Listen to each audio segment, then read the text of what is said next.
Wow, that is uh,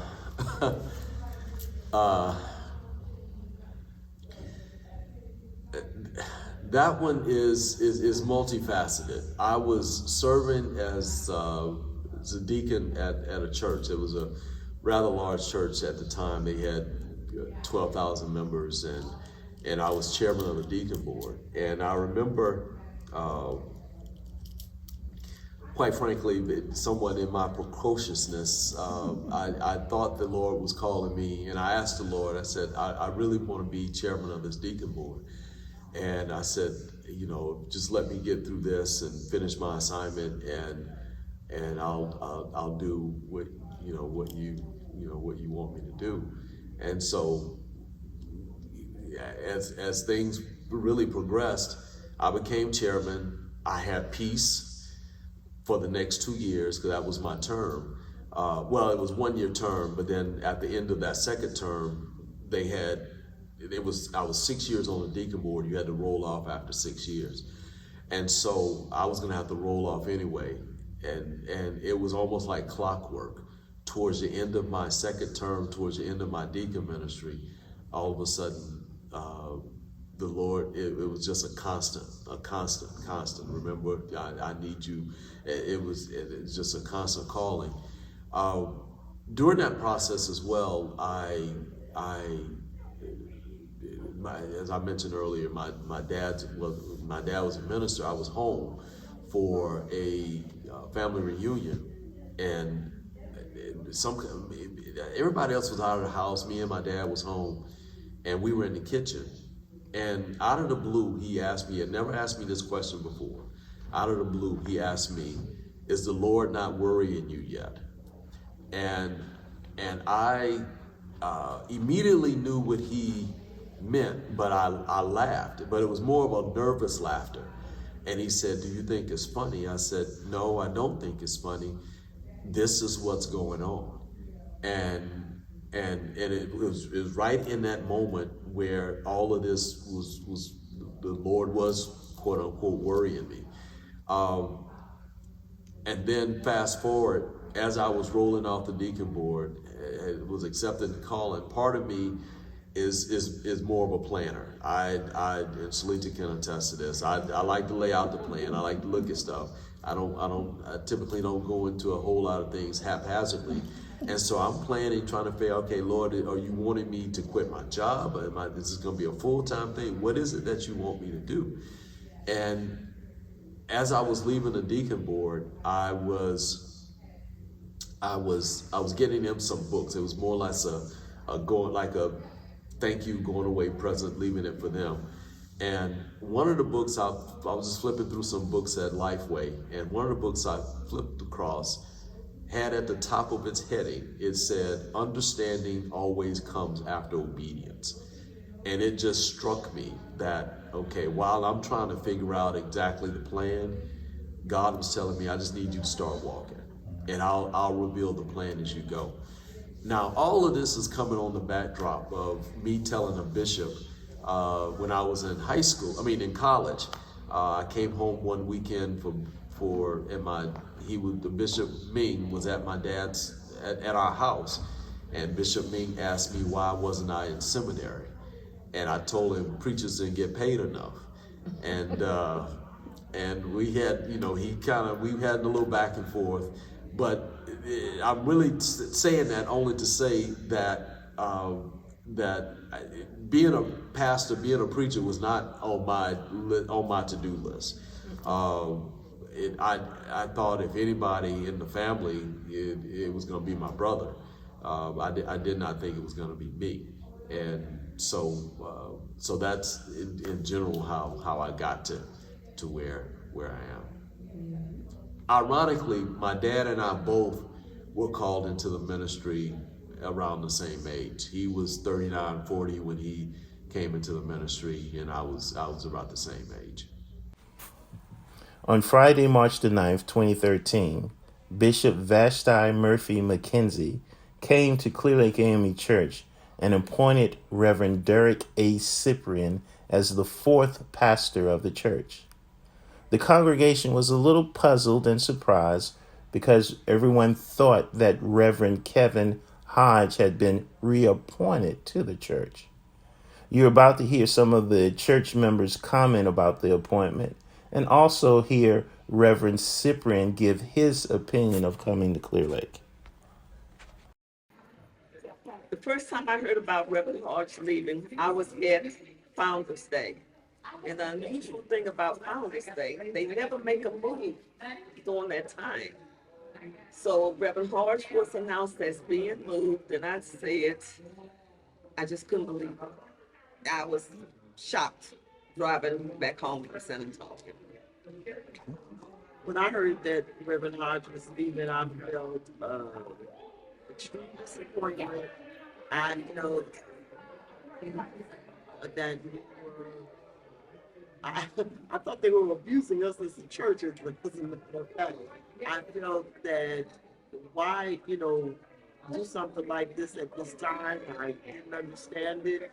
I was confused by it. I was hurt by it. And immediately started thinking, well, what are we going to do? When I heard that they were taking our pastor, I was very upset. I was hurt. And my thought was, how can we become our own church without being a part of the Methodist system? Because it was just, this was unfounded, unheard of. And they knew that we were in the middle of trying to build a church. And he was an integral part of that. And for them to take him and move him, I didn't want us to be in that situation ever again. So that's how I felt. When I heard about it, it really didn't bother me that much. And it did, but it didn't. The reason I say that it didn't because we as a church know that these things have happened. We had had this happen before. We had a minister before when Reverend Ferguson was assigned to us. So in the sense, it was a change, but I do it could be a better change because we had started looking at doing this, and out of this, we developed a 10-20 program, which really was a guiding factor for us. So the stewards came together and said it really doesn't matter who's assigned and when they're assigned. We still as a church will move forward, and that's what we will do. The process, I remember I got a phone call after Founders Day. They were looking for me. I had actually left because it was nothing. I was there for what I needed to do, and I had left to go back to work. And so they were calling me, and I finally caught up with somebody, and then they, I guess they were considering it. And so Bishop wanted my resume and some other things, and so I sent it across. And then I had an interview with Bishop, and then things just kind of sat. I didn't know what was going on at that point. I kept telling Shalita what was, where we were. And I remember riding out here to where the storefront was, and people were telling me, about Clear Lake, and they had started building the church. I didn't know where that was because I couldn't pull it up on internet. The only address that was given me was the storefront. So I got on my motorcycle and rode out here to check it out, and just kind of looked and like, okay, it wasn't, now mind you, I had attended 2 mega churches here in Houston before. They were Baptist churches, and then when I came back to the AME church, I was at the largest church here in Houston. So initially I was like, okay, well this, it is, this is it. But it didn't bother me because, Folsom, Louisiana, the church I grew up in, wasn't much bigger. And so it was just kind of taking me back. I just felt it was taking me back to my roots. The night that Bishop gave me the appointment, I remember it was at Wesley, and I showed up, and Bishop wanted to see me, and then we met in Pastor Griffin's office, and she gave me the appointment, and I literally bawled like a baby. I mean, she left out. Bishop, Pastor Griffin came in, and we literally cried together. He was instrumental in getting me re-indoctrinated, if you will, in AME Church. He and my dad had served at the Episcopal level together, so he and they were friends. And President Elder Jennings knew my dad as well, and so they were friends. So they were both instrumental in getting me back in. And then Jennings and Pastor Griffin, I guess they had offered my name up. And so he was a big supporter of mine, and I am of him as well. And so when this happened, and Pastor Griffin we're kind of two peas in a pod. He wears his emotions on his sleeve as well, and he doesn't. And so we literally were in his office, shedding tears, and I was just excited. But it was they got this saying, what does the dog do once he catches the car? And so here I was, all of a sudden I had been appointed pastor. Okay, what do I do now? And so I got the name of the officers. That was a Friday. I met with the officers on Saturday, and then I showed up on Sunday, and was just excited to be here, and have been ever since. Didn't mention early on, but I grew up Catholic. So in New Orleans, all my friends, everybody I knew, all my family was Catholic. I knew of the Baptist church in New Orleans, but had never heard of an AME church or an AME denomination until I met Derek. But, so I'm a Catholic girl. And then we come to Houston and he takes me to this Baptist church. I say, okay.